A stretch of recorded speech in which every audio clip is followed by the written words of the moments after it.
Hello, chemistry students, and welcome to Chapter 3, Section 1. So we're starting a new chapter, kind of a new unit.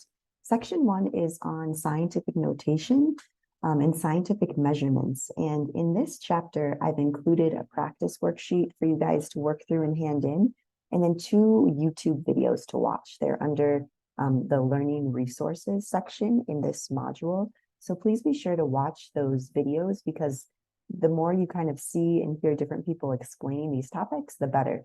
So watch my lecture video on this and then be sure to find those YouTube videos in this module to watch those. And then hopefully that worksheet will help you, give you a lot of practice in scientific notation and then scientific measurement.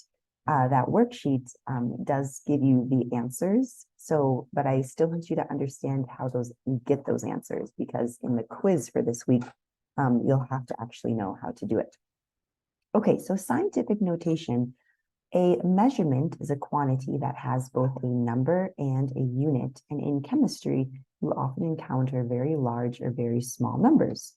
You can work more easily with very large or very small numbers by writing them in scientific notation.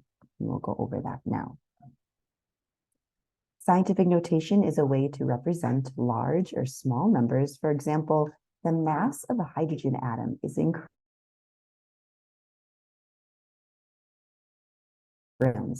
incredibly small, and it's hard to write all that number out. 2 grams of hydrogen contains that many, for example, and that's an incredibly large number, and it's hard to write out that large number when we're dealing with measurements and labs and so forth. So scientific notation is a way to represent these very large and very small numbers in a much easier way. So 2 grams of hydrogen contains that many molecules. The product of 2 numbers is the coefficient, and it's 10 raised to a power. So scientific notation, we write it as a product of 2 numbers. We have a coefficient, and then we have a 10 raised to a certain power. The coefficient, the number written first, is always a number from 1 to 9. So for example, here is our coefficient, 1.67. And 2 grams of hydrogen is composed of 6.02. That's the coefficient. And then we multiply it by 10 raised to a power. So these are examples of writing those numbers on the previous slides in scientific notation. The coefficient is always a number, usually with a decimal following it, times 10 raised to a power. For numbers greater than 1, we move the decimal to the left until there's 1 digit to its left. And the number of places moved is the exponent number above number 10. So for example, if we have 45,450 grams, we move the decimal place over 1, 2, 3, 4.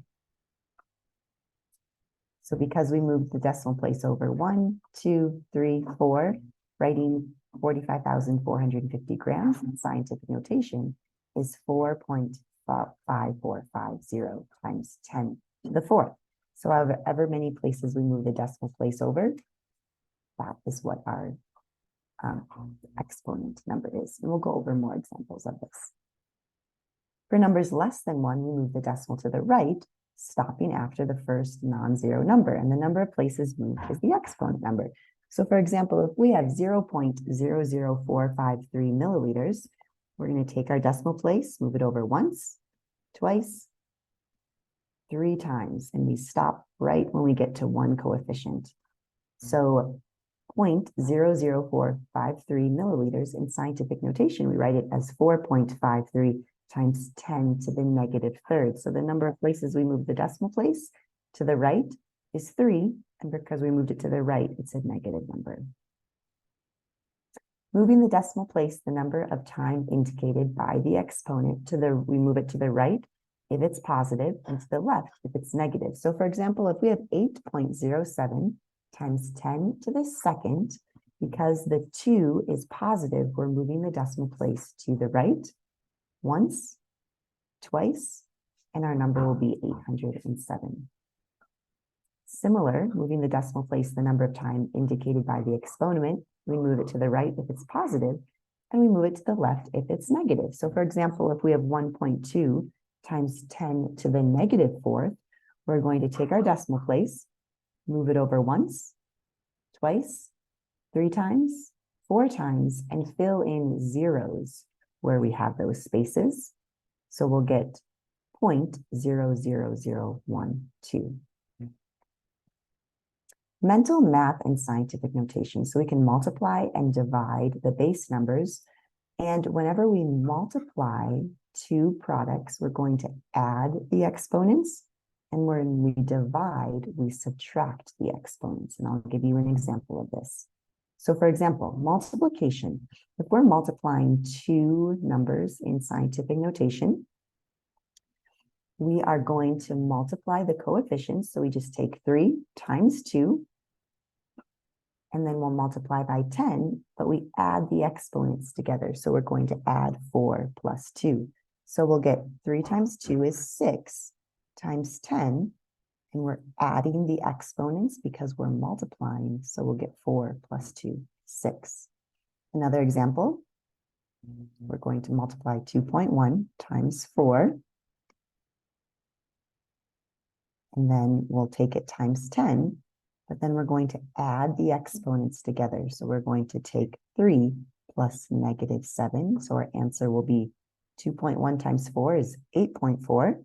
And then when we add the exponents of our 10, we'll get 3 plus negative 7 is negative 4. Let's do some division. Let's say we have 3 times 10 to the 5th divided by 6 times 10 to the 2nd. We divide 3 divided by 6, and then we subtract the exponent. So we'll multiply that by 10, then we take 5.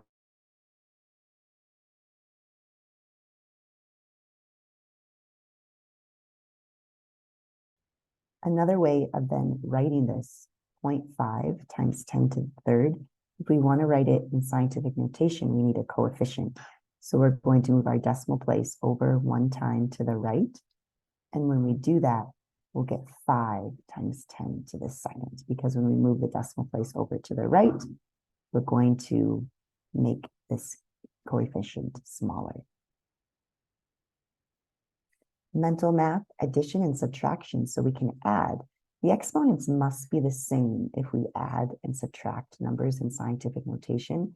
So you have to change your numbers to make this possible. So this is a little trickier. Add or subtracting the base numbers and do not change the exponent. Remember, if the decimal move makes the base number smaller, the exponent increases. So if we're moving the decimal to make the base number smaller, the exponent increases. So let's show an example here. We have 5.4 times 10 to the 3rd plus 8 times 10 to the 2nd. And the only way we can do this operation is if we make the exponents the same. So we're going to change, we're going to make the exponent to 3. So 5.4 times 10 to the 3, that stays the same. But we have to make this number to be a base exponent of 3. So we're going to move the decimal place 1 time to the left. And when we do that, we increase the exponent to 3. So now we can add our base pairs, 5.4 plus 0.8, and then just keep it as 10 to the 3. So our answer will be 6.2, because that's what 5.4 plus 0.8 is, times 10 to 3. Let's show another example of that. So we have a division problem. So we're going to just divide our coefficients and subtract the exponents. You can type it on your calculator, 5.4. Oh, and this is using, I think this is using a scientific calculator if you want to do this. So I might bypass this a little bit. Unless you want to learn how to do this on your calculator, you can do it as well. So I'm going to kind of pass over this for now. If you have a scientific calculator, this is how you would enter it into that scientific calculator.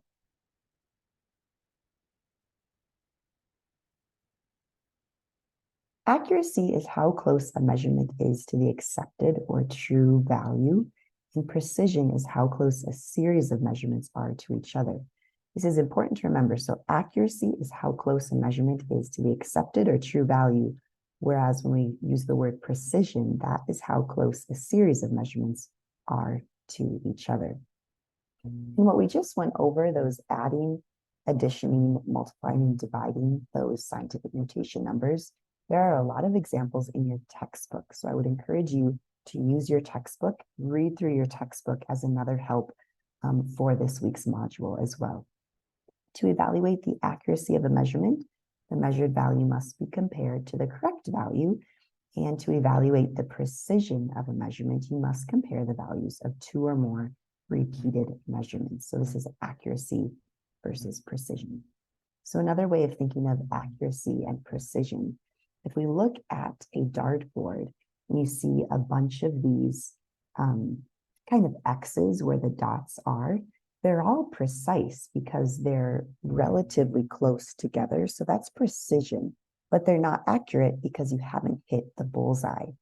If we look at the next example, all of these arrow darts are more accurate because they're closer to the bullseye, but they're not precise because they're not close in general to each other. The third example, all of these darts that were thrown are neither accurate because they aren't on the bullseye, and they're not precise because they're not close together. Whereas the final example, these darts thrown are accurate, they're on the bullseye, and they're precise, they're close together. There's a difference between the accepted value, which is the correct value for the measurement based on reliable references, and the experimental value, which is the value measured in a lab. And the difference between the experimental value and the accepted value is called the error. So error equals the experimental value minus the accepted value. Error can be positive or negative depending on whether the experimental value is greater than or less than the accepted value.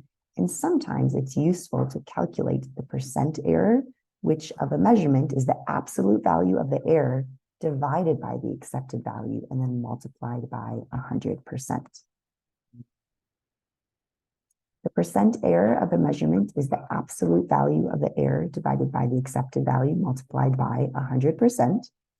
So for example, percent error will be the absolute value of that error divided by the accepted value times 100%. So let's go through a sample problem calculating the percent error. The boiling point of pure water is measured to be 99.1 degrees Celsius. Calculate the percent error. So we'll analyze, calculate, and evaluate. Listing the knowns and unknowns, what do we know? The accepted value for the boiling point of pure water is actually 100 degrees Celsius. So now we'll use the equation for error percent to solve the problem. The experimental value, which we got, was 99.1 degrees Celsius, but the accepted value, which we know the boiling point of water should be 100 degrees Celsius. The unknown, we want to find out what the percent error is. So let's solve the problem. Start with the equation for percent error, which is the absolute value of the error divided by the accepted value times 100%. So substitute the equation. We take the experimental value minus the accepted value, take that absolute value measurement, meaning we make it positive, dividing it by the accepted value times 100. So we're going to take the experimental value we got for the boiling point of water, 99.1.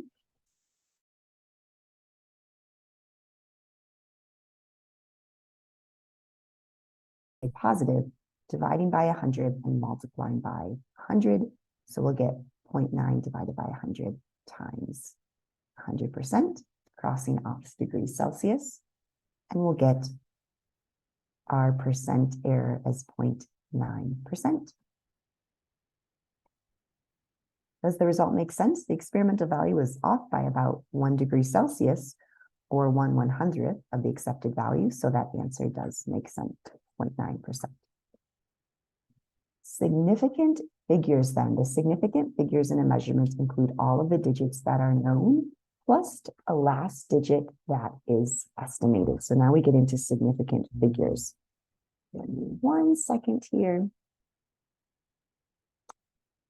And I'm just going to pause the recording and I'll be right back.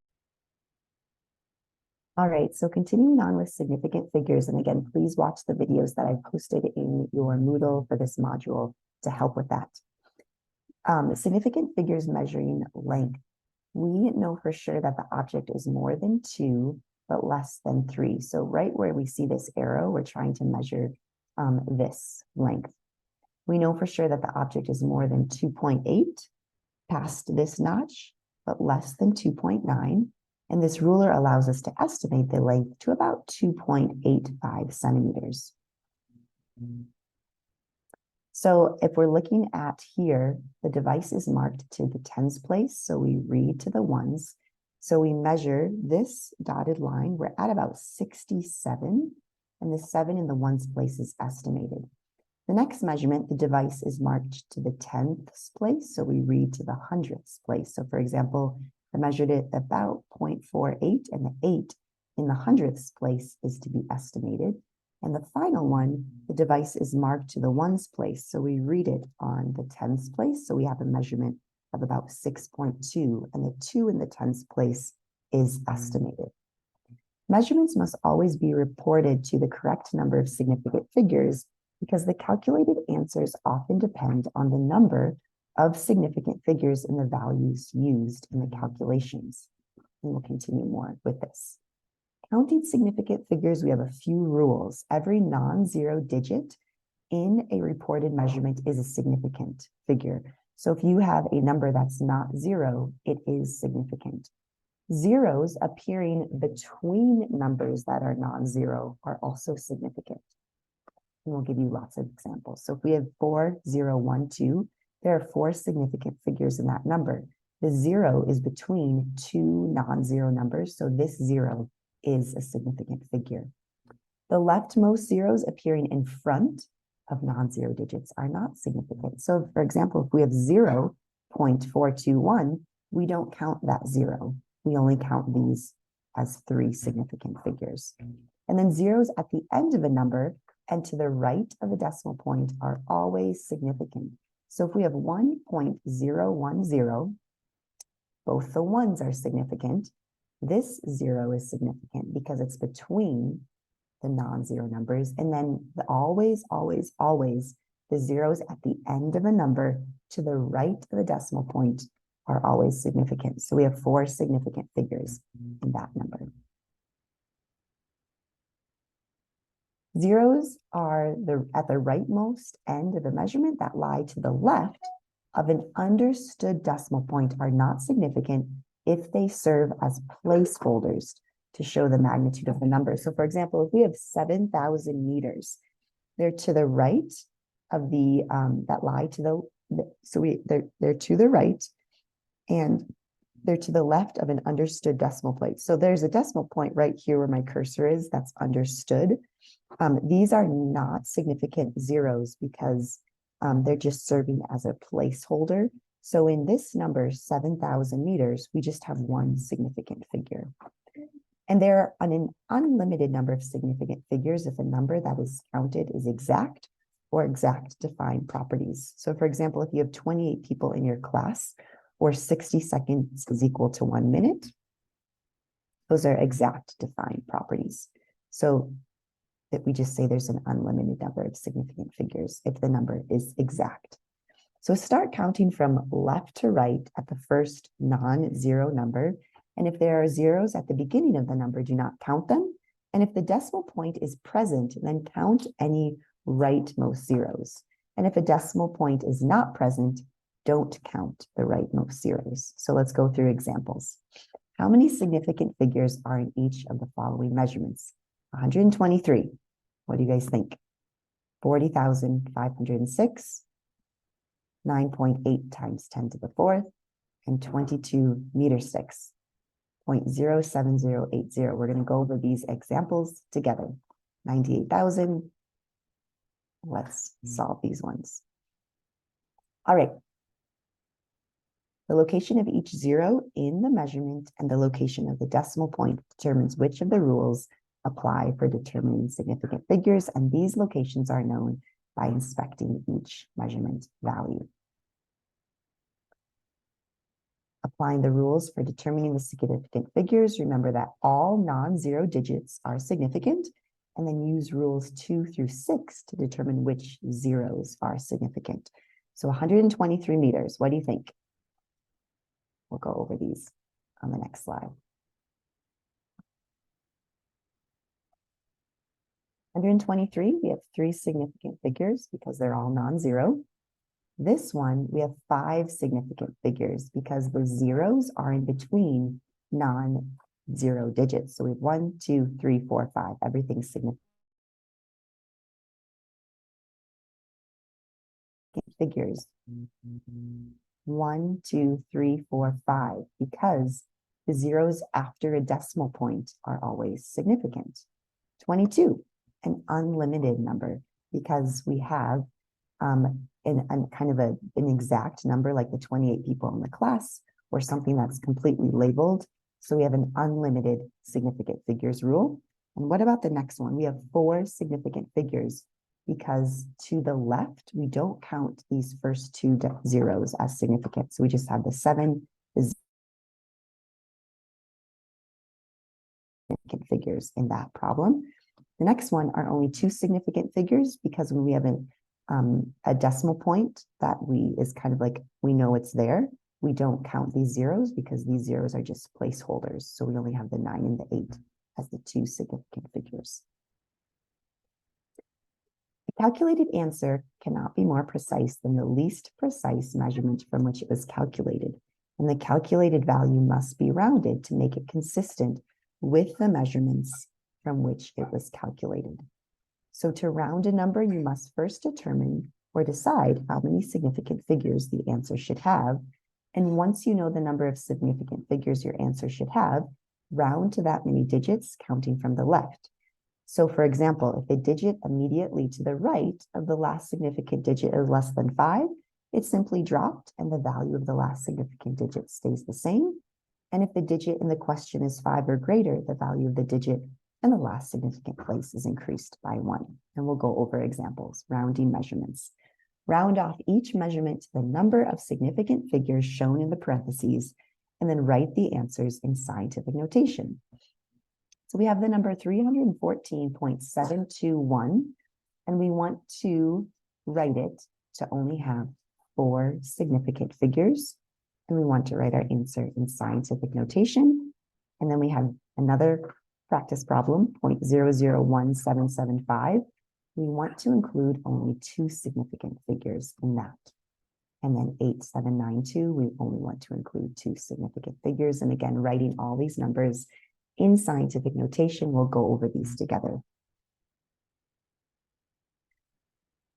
Okay, we're going to use the rules and then we apply the rules. So let's talk through this now.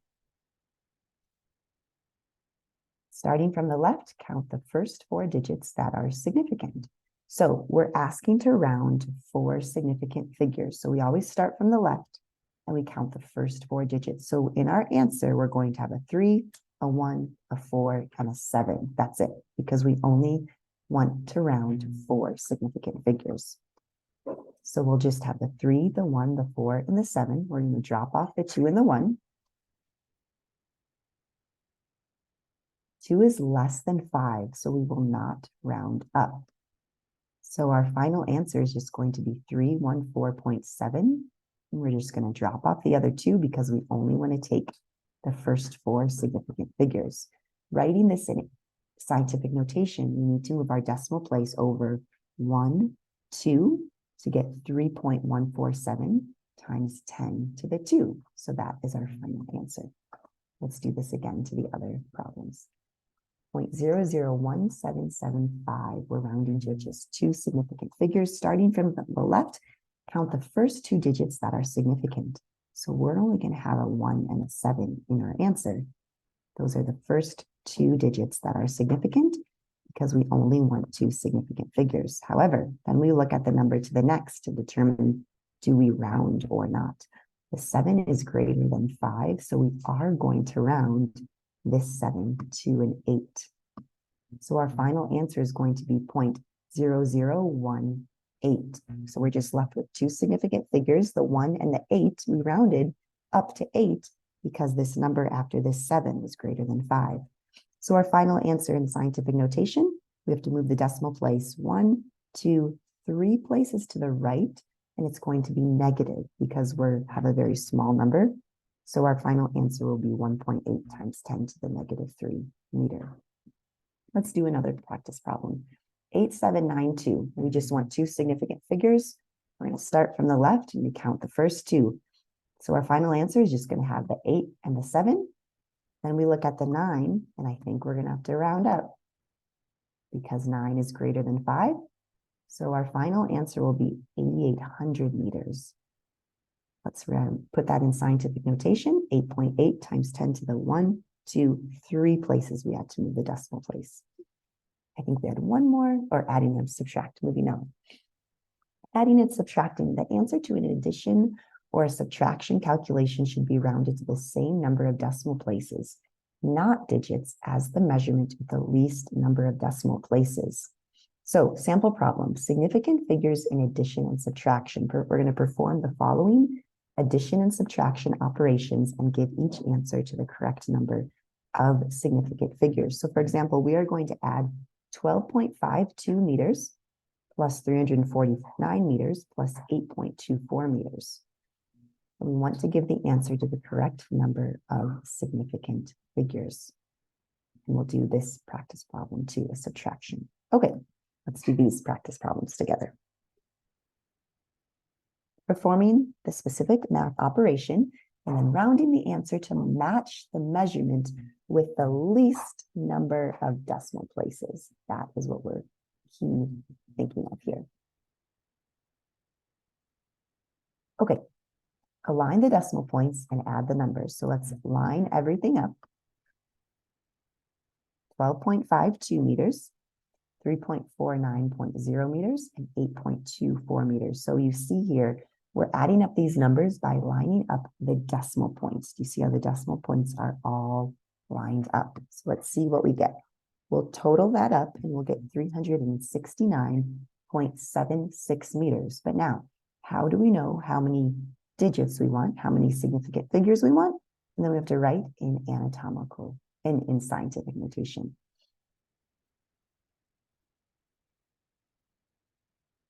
We are going to end with 4 significant figures, and we'll get 369.8 meters because we're dropping off that final.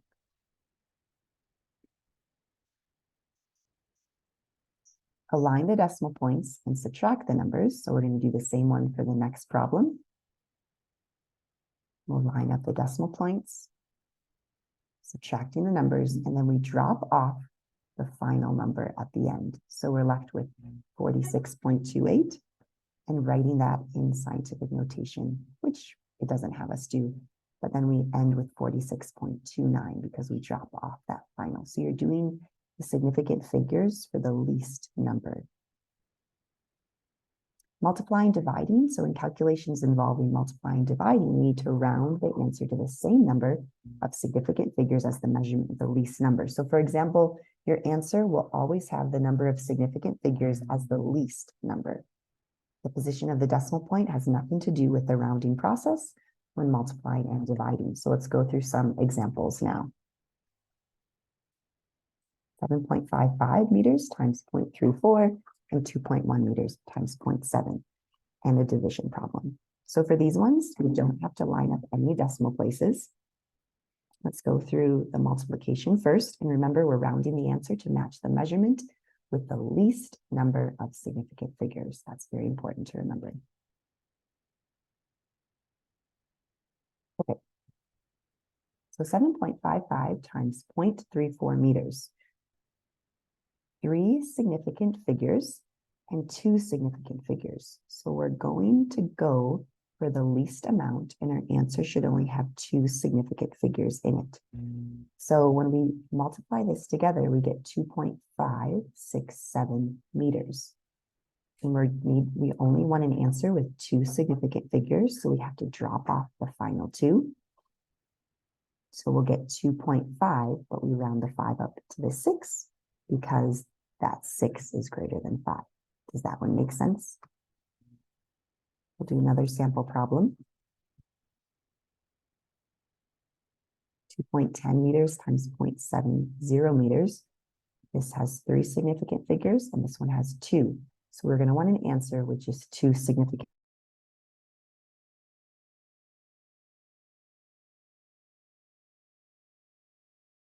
With 2 significant figures, so we'll get 1.47. We only want 2 significant figures, so we have to round that to 1.5 meters squared. That's our answer.